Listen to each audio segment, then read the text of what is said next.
بالله السميع العليم من الشيطان اللعين الرجيم. بسم الله الرحمن الرحيم. الحمد لله الذي لا يبلغ مدحته القائلون ولا يحصي نعماءه العادون ولا يؤدي حقه المجتهدون. الذي لا يدركه بعد الهمم ولا يناله غوص الفتن جلت عظمته. والصلاة والسلام والتحية والإكرام على البشير النذير السراج المنير الطهر الطاهر الدر الفاخر الألم الظاهر المنصور المؤيد الرسول المسدد سيدنا ونبينا بالقاسم محمد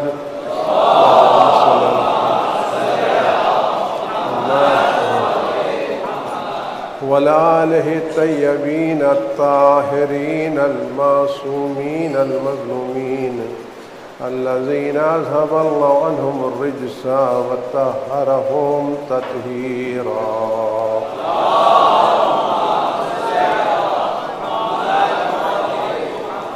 سيما على بقية الله في العالمين وخاتم أئمة المعصومين الكهف الحسين وغياث المستر المستكين ملجأ الهاربين وعصمة المعتصمين.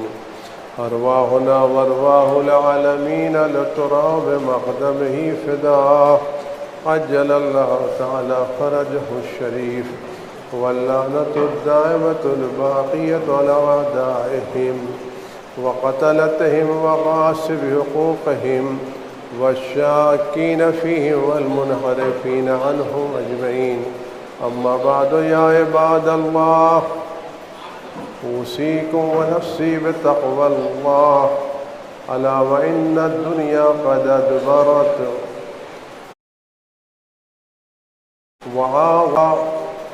وأن الآخرة أقبلت وأشرفت باجتلاء. ألا وإن اليوم المزمار وغدا السباق السبقة الجنة والغاية النار.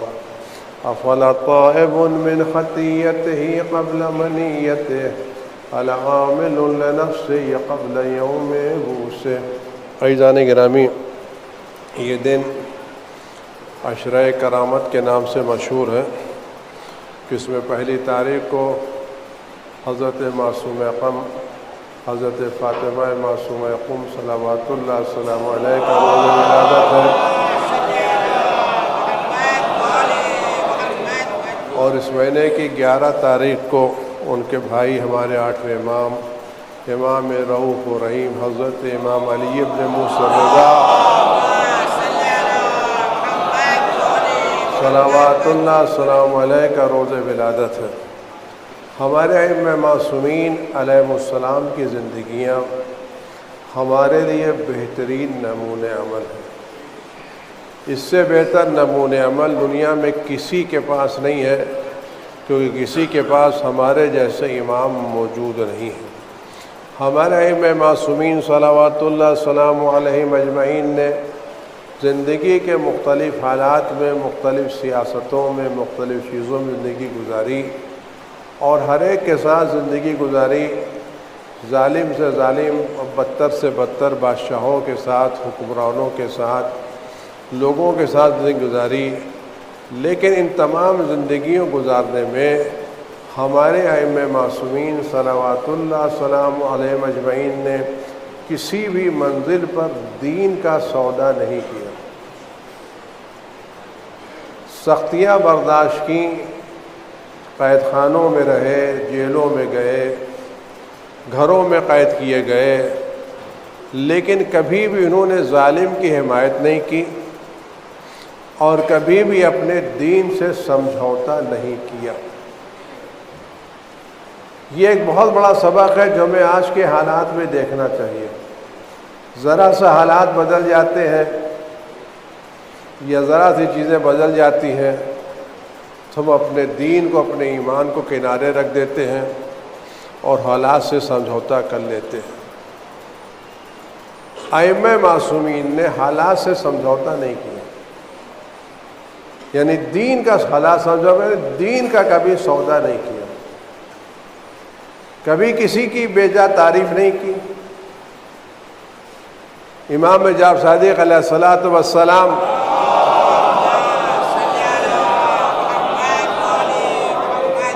بنی عباس کے ظالم ترین بادشاہ منصور دوانقی کے پاس بیٹھے ہوئے ہیں اور اس کے چہرے پر مکھی آ رہی ہے۔ بادشاہ کے سامنے بیٹھے ظالم جابر جس نے ان کو زہر دیا، امام کاظم علیہ السلام کو قید کیا، چہرے پر مکھی آتی ہے، ہٹاتا ہے پھر بیٹھ جاتی ہے، پھر ہٹاتا ہے پھر بیٹھ جاتی ہے، پھر ہٹاتا ہے پھر بیٹھ جاتی ہے۔ کہلے خدا بندہ نے مکھی کیوں پیدا کی ہے کوئی؟ تو ایمان فرما خدا بندہ نے مکھی اس سے پیدا کی تاکہ ظالموں کو ذلیل کر سکے۔ اتنا بڑا جملہ اور ایسے ظالم کے سامنے انجام دینا، یہ جرأتوں کو بتاتا ہے۔ ہمارے امام علی بن موسیٰ رضا صلوات اللہ سلام علیہ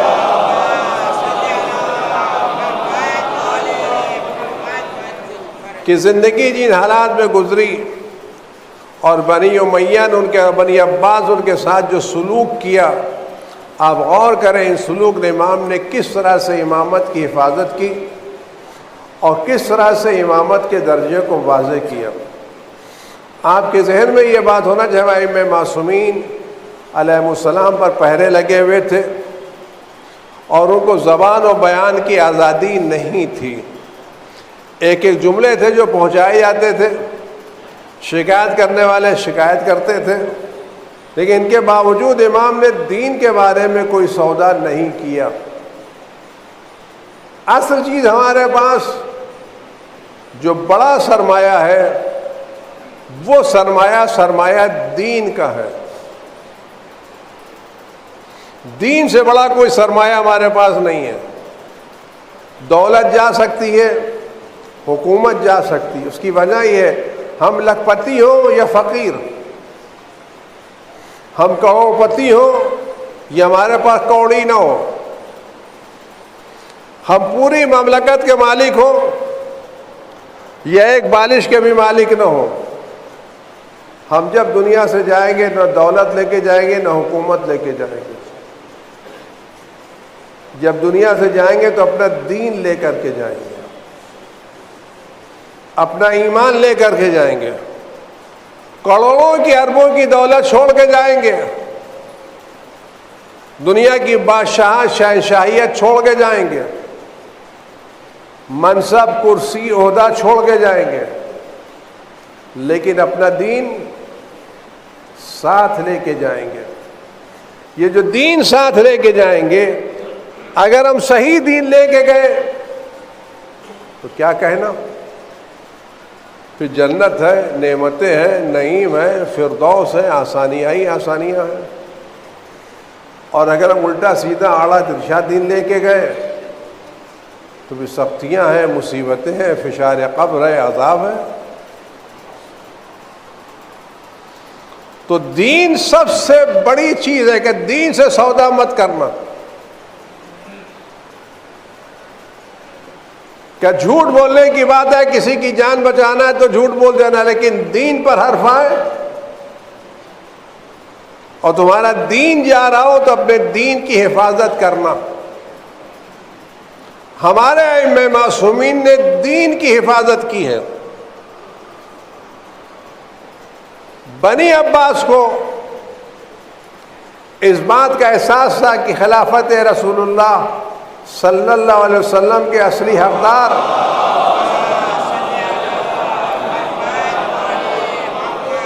اہل بیت اطہار علیہ السلام ہیں۔ ان کے علاوہ جو بھی خلافت میں بیٹھا اس کا حق نہیں، اس نے رسی لے لیا ہے۔ لوگوں کے دل میں ان کے لیے جگہ ہے، کیونکہ ان کا کردار، ان کا اخلاق، ان کا علم، ان کی عبادتیں، ان کا تقوی، ان کی پرہیزگاری، یہ وہ چیز ہے جو لوگوں کے دل میں بیٹھتی چلی جاتی ہے۔ ہمارے پاس حکومت ضرور ہے، پیسے ضرور ہیں، ہم لوگوں کے سر جھکا سکتے، دل نہیں جھکا سکتے۔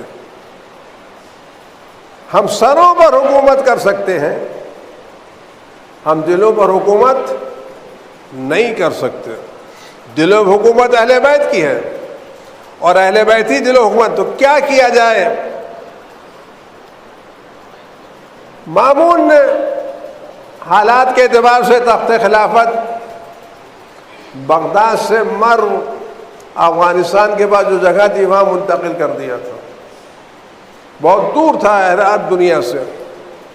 امام مدینے میں رہتے تھے، لوگ عمرے کے لیے جائیں گے، حج کے لیے جائیں گے تو رسول اللہ کی زیارت ضرور کریں گے، اور جب مدینے جائیں گے تو امام سے ملاقات ضرور ہوگی، اور جب امام سے ملاقات ہوگی تو امام کے گرویدہ ہوں گے، امام کے عاشق ہوں گے، امام کی باتیں سنیں گے، ان کی علمی باتیں سنیں گے، تو ذہنوں میں یہ بات آئے گی کہ ان کے ہوتے ہوئے آپ کون؟ ان کے ہوتے ہوئے آپ کون؟ اس نے دیکھ لیا میرے باپ نے امام کاظم علیہ السلام کو قائد میں رکھا تو کوئی اثر نہیں ہوا، تو میں ان کو قائد میں نہیں رکھنا چاہتا، لیکن قائد کی طرح رکھنا چاہتا ہوں۔ قائد میں جیل میں نہیں رکھوں گا، قید خانے میں نہیں رکھوں گا، لیکن ان کو جیل کی طرح رکھوں گا۔ کیا کروں گا؟ اس نے خط لکھا کہ آپ کی جدائی ہمیں برداشت نہیں ہے، اور مجھے اچھا نہیں لگتا میں مرو میں رہوں اور آپ مدینے میں رہیں، میں چاہتا ہوں آپ میرے پاس آ کے رہیں، اور میں یہ چاہتا ہوں یہ حکومت، یہ خلافت آپ کے حوالے کر دوں، آپ اس کے حقدار ہیں، میں آپ کو دینا چاہتا ہوں۔ آپ غور گئے آئے یہ بات ذہن میں رکھ، ائمہ معصومین الفاظ کے ساتھ ساتھ ان نیتوں کو بخوبی جانتے ہیں جو ان الفاظ کے پیچھے ہے۔ ہم ائمہ معصومین علیہ السلام کو اپنی چکنی چکنی باتوں سے، اپنی قسموں سے، اپنے آنسوؤں سے متاثر نہیں کر سکتے۔ ائمہ معصومین زبان سے زیادہ ہمارے دل کی کیفیت سے واقف ہیں۔ اگر ہم کو جملہ جا کے کہتے ہیں بے ابی انت و امی، میں آپ پر قربان ہو جاؤں، تو امام جانتے ہیں یہ جملہ زبان کے علاوہ دل تک کتنی گہرائی رکھتا ہے۔ یہ جو آدمی قربان ہونے کے تیار ہے، کل وقت پڑے گا قربان ہوگا ہی نہیں، تو یہ خالی آ کر کے ہمارے لیے اظہار خلوص کر رہا ہے، یہاں کے نعرہ لگا رہا ہے زندہ باد زندہ باد زندہ باد زندہ باد کا،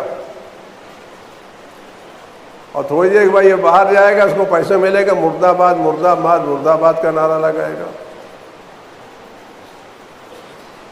تو ائمہ معصومین جانتے ہیں کہ اس آواز کے پیچھے سنجیدگی کتنی ہے، اور اس پیشکش کے پیچھے حقیقت کتنی ہے۔ کیا کہ میں آپ کو حکومت دینا چاہتا ہوں، عام آدمی بھی جانتا ہے کہ وہ مامون جس نے حکومت کی خاطر اپنے بھائی کا قد سر قلم کر دیا، اور سر قلم کر کے اس کے سر کو لٹکا دیا، جو شخص حکومت کی خاطر اپنے بھائی کا سر کاٹ سکتا ہے، کیا وہ حکومت اسی آسانی کے ساتھ مجھے حوالے کر دے گا؟ اگر اس کو حکومت پیاری نہیں تھی اور وہ اپنے حکومت حقدار نہیں سمجھتا تھا تو اپنے بھائی کا سر کاہے کو کاٹا؟ اپنے بھائی کا سر کاہے کو لٹکایا؟ اگر وہ سمجھتا تھا میں اس کا حقدار نہیں ہوں تو بھائی کو دے دیتا، کہ اپنے بھائی کے خون میں ملوث ہوتا، کہ اپنے دامن پر اپنے بھائی کے خون کا دھبا لے کر کے جاتا۔ کیوں؟ اگر میں ان کو حکومت دے دوں تو حکومت ایک آدمی سے تو چلتی نہیں ہے، حکومت چلانے کے لیے افراد چاہیے،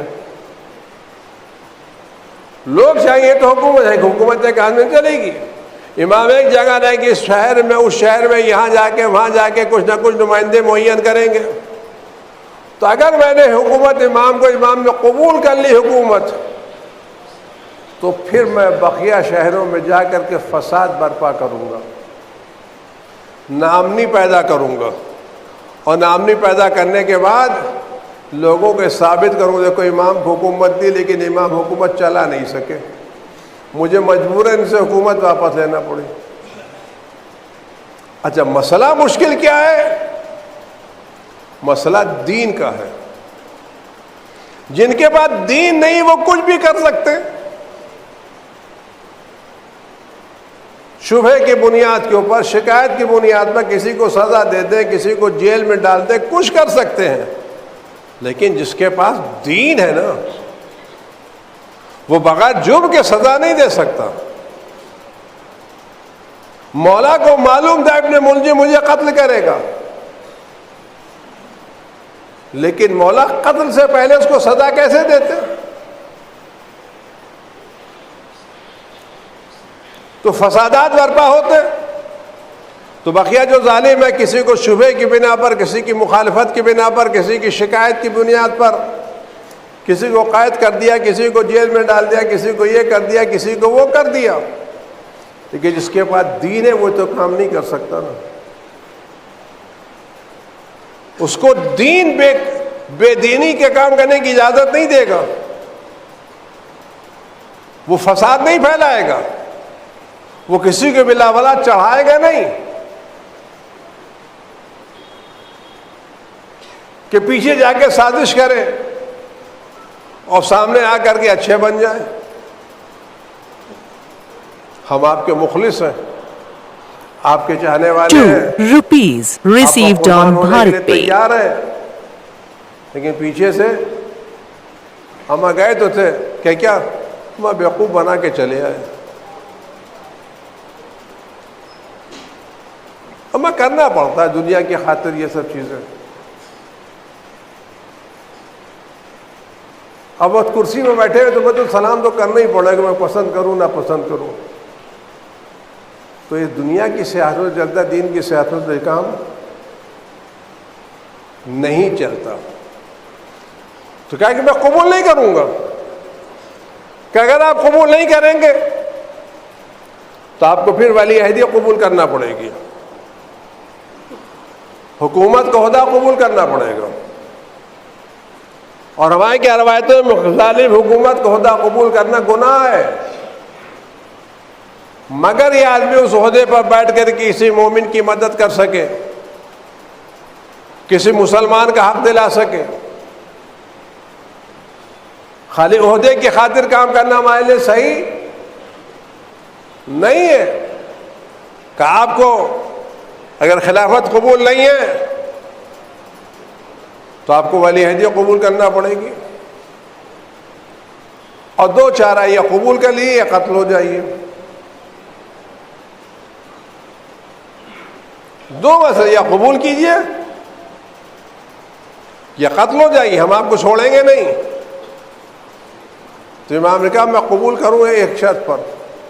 کہا کیا؟ کہ میں ولی عہد بنوں گا لیکن حکومت کے کسی بھی معاملے میں دخل نہیں دوں گا، میں کسی بھی معاملے میں دخل نہیں دوں گا، نہ کسی کو معین کروں گا نہ کسی کو ہٹاؤں گا، میں حکومت کے کسی معاملے میں ذرہ برابر ہاتھ نہیں لگاؤں گا۔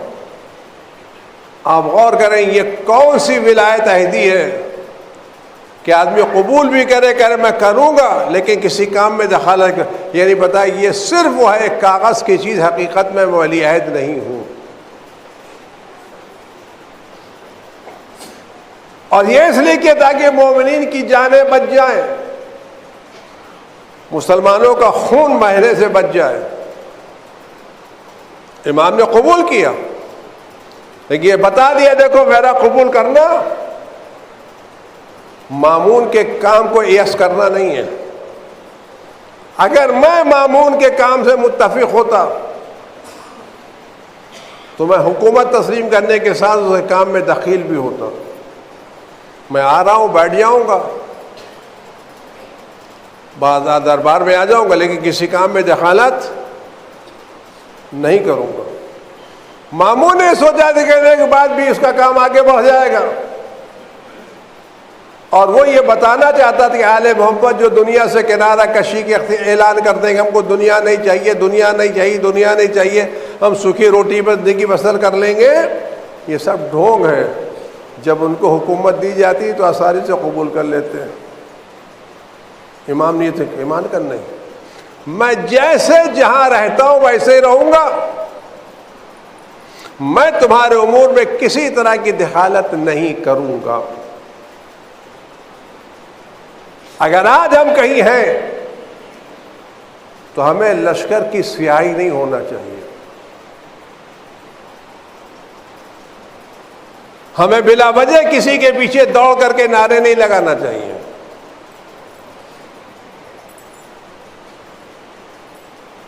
یہ خواہ کا کام کرنا اپنے کو ذلیل کرنا ہے. اہل بیت اطہار کی سیرتیں ایسی نہیں ہیں. اگر آنا ہے تو ایسے مضبوط انداز سے ہمیں آنا چاہیے کہ ہم جو کہیں ہماری بات کا وزن ہونا چاہیے. اور یہ وزن اسی وقت ہوگا جب ہمارے پاس طاقت ہوگی, پاور ہوگا, علم ہوگا, ہمارے نظریات میں وزن پایا جائے گا, ہماری بات کو توجہ سے دیکھا جائے گا. ایمان نے قبول نہیں کیا, لیکن جب اس کے بعد بھی ہارون نے دیکھا میں نے جن کو بدنام کرنے کی کوشش کی تھی, یہ تو بدنام نہیں ہوئے بلکہ میں ہی بدنام ہو رہا ہوں, تو اس نے ایک اور راستہ سوچا, سیاست کا اور راستہ سوچا. کیا کرتے ہیں کہ اس زمانے میں دنیا میں جتنے پڑھے لکھے لوگ تھے, مجوسی, عیسائی, یہودی, صائبی, مختلف مذہب کے جو بڑے بڑے پڑھے لکھے لوگ تھے, ان سب لوگوں کو پیسے دے کے دعوت دی, بلایا, کیا کہ محنت کرو, پڑھو, مطالعہ کرو, کتابیں نکالو, اور مشکل سے مشکل سوالات تلاش کر کے لاؤ. ایسے سوالات لاؤ جس کا جواب آسانی سے ممکن نہ ہو. اور میں ایک ایسی مجلس تشکیل دیتا ہوں کہ جس مشکل مجلس میں تمام علماء کو دعوت دوں گا, اور امام علی ابن موسیٰ رضا کو بھی بلاؤں گا.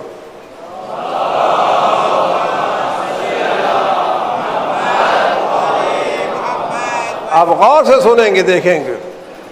اگر ہمیں اپنی برتری ثابت کرنا ہے تو کیسے؟ اس نے مجلس تشکیل دی, ہر مذہب کے بڑے بڑے عالم کو دعوت دی,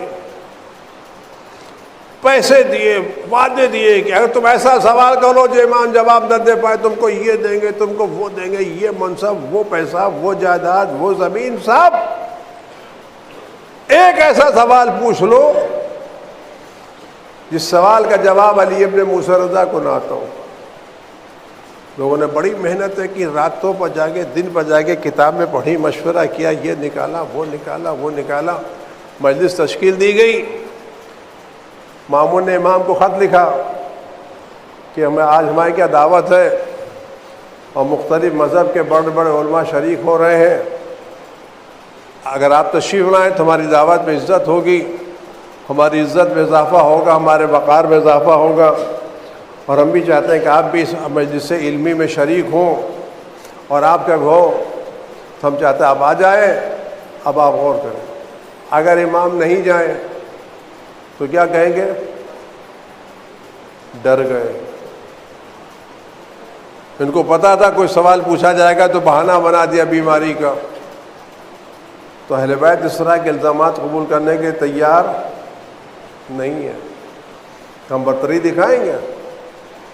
کہتا ہوں تو امام جب جانے لگے گھر سے تو اپنے خادم سے پوچھا کہ تم کو معلوم ہے ماموم نے مجھے کیوں بلایا ہے؟ تو نے کہا مولا مجھے پتہ ہی انہیں بلایا تاکہ اس مختلف سوالات آپ کے سامنے پیش کرے اور کسی کا جواب نہ بن پڑے. تو وہ بہت زیادہ خوش ہو کے اور مسئلہ کیا ہوگا؟ یعنی یہ وہ دو چیزیں کئی چیزیں ثابت کرنا چاہتا تھا. ایک تو اگر ان کو جواب نہیں آتا تو پتہ چل جائے گا جو علم کا شہرہ ہے وہ صحیح نہیں ہے. اور دوسرا مسئلہ یہ تھا کہ یہ لوگ جو خلافت کا دعویٰ کرتے ہیں جب ان کے پاس علم ہی نہیں ہے تو خلافت کے دعوے دار کیسے ہیں؟ یہ دو کام کرنا چاہتا ہے. شخصیت بھی ہٹانا ختم کرنا چاہتا تھا اور امامت کی دعوے داری بھی. سب پتہ چل جائے امام صاحب نے کچھ کہنے لگا دیکھو بڑے بڑے امام بنتے ہیں فلاں آدمی کے سوال کا جواب نہیں دے پائے. تو جواب نہ دے کر کے ہمارا مسئلہ ہو جائے گا, ان کی شخصیت ختم ہو جائے گی, اور سب سے بڑا مسئلہ کہ خلافت اور امامت کی دعوے داری بھی ختم ہو جائے گی. ظالم کو اپنا کام کرتا ہے, خدا اپنا کام کرتا ہے. اہل بیت کو جب بھی مٹانے کی کوشش کی اس وقت اہل بیت اور زیادہ ابھر کر کے آ گئے. تو ایمان بھائی دیکھنا کیسا مامون شرمندہ ہوتا ہے. میں جس وقت مذہب والوں کو ان کے سوال کا جواب ان کی کتابوں سے دوں گا, میں عیسائی کا جواب قرآن سے نہیں دوں گا. میں عیسائی عالم کا جواب عیسائی کتابوں سے دوں گا, یہودی عالم کا جواب ان کی کتابوں سے دوں گا, مجوسی کا جواب اس کی کتابوں سے دوں گا. جتنے عالم آئے ان کو جواب بتا کر دیکھو تم جس مذہب کے تابع دار ہو تمہیں خود اپنے مذہب کا علم نہیں ہے.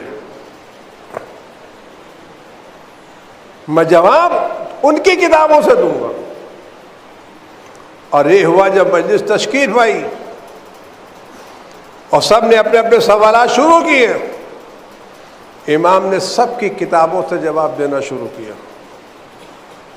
اور ایسا جواب دیا کہ سب لاجواب ہو گئے. جب ساری مجلس میں سب لاجواب ہو گئے تو سب کو یہ احساس ہوا کہ خلافت امام کا حق ہے, ماموم کا حق نہیں ہے.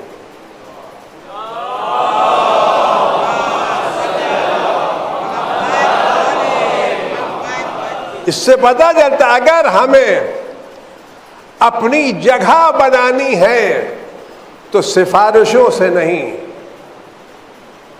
پیسوں سے نہیں, ہمیں اپنی جگہ علم کی بنیاد پر بنانی ہے.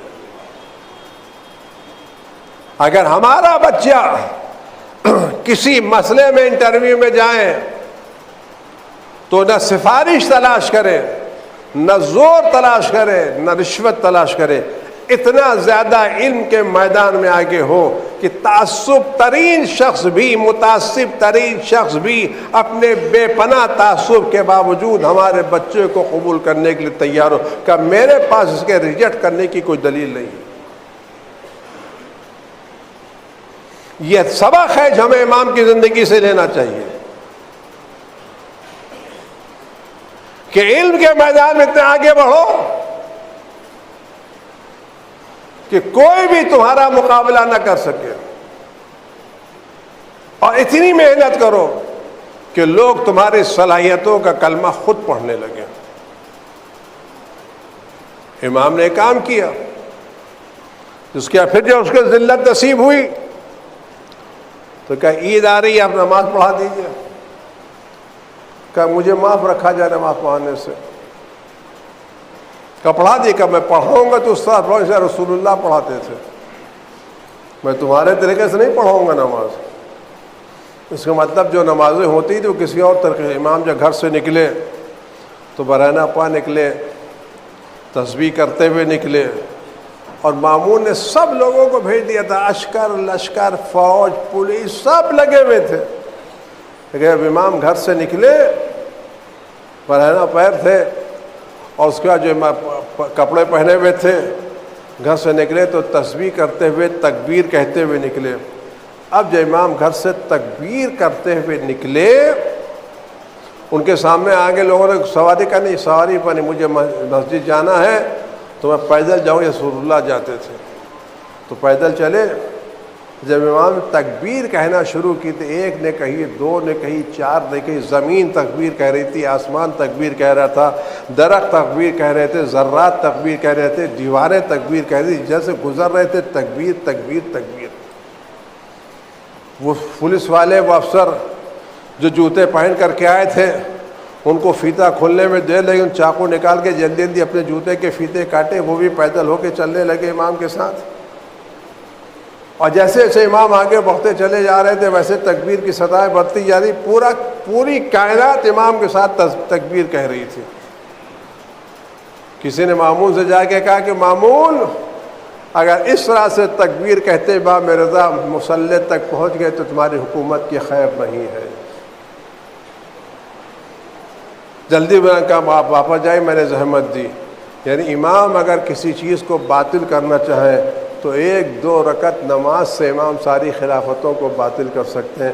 شاید یہی وجہ اس وقت سے لے کے آج تک کسی بھی امام کو نہ مکے میں نماز پڑھانے کی اجازت دی جاتی نہ مدینے میں، کہ اگر امام نماز پڑھائیں گے تو ذرہ ذرہ امام کے ساتھ تکبیر کہے گا، حجر اسود اقامت کہے گا، خانہ کعبہ اذان کہے گا، کیونکہ جب یہ اذان ہوگی جس میں علی ولی اللہ ہوگا، حجر اسود کہے گا یہ وہ عہد ہے جو میرے اندر موجود ہے، میں اس عہد کی تائید کرتا ہوں۔ تو آپ دیکھیں امام نے کس طرح سے انجام دیا۔ خدا ہم سب کو اس دور میں اپنے دین کے بچانے کی توفیق عطا کرے اور ہمارا دین ہر حالت میں محفوظ رہے، اور خدا ہمیں اپنے دین پر ثابت قدم رہنے کی توفیقات عنایت فرمائے۔ اعوذ باللہ من الشیطان الرجیم، بسم اللہ الرحمن الرحیم، قل هو اللہ احد اللہ الصمد لم یلد ولم یولد ولم یکن له کفوا احد۔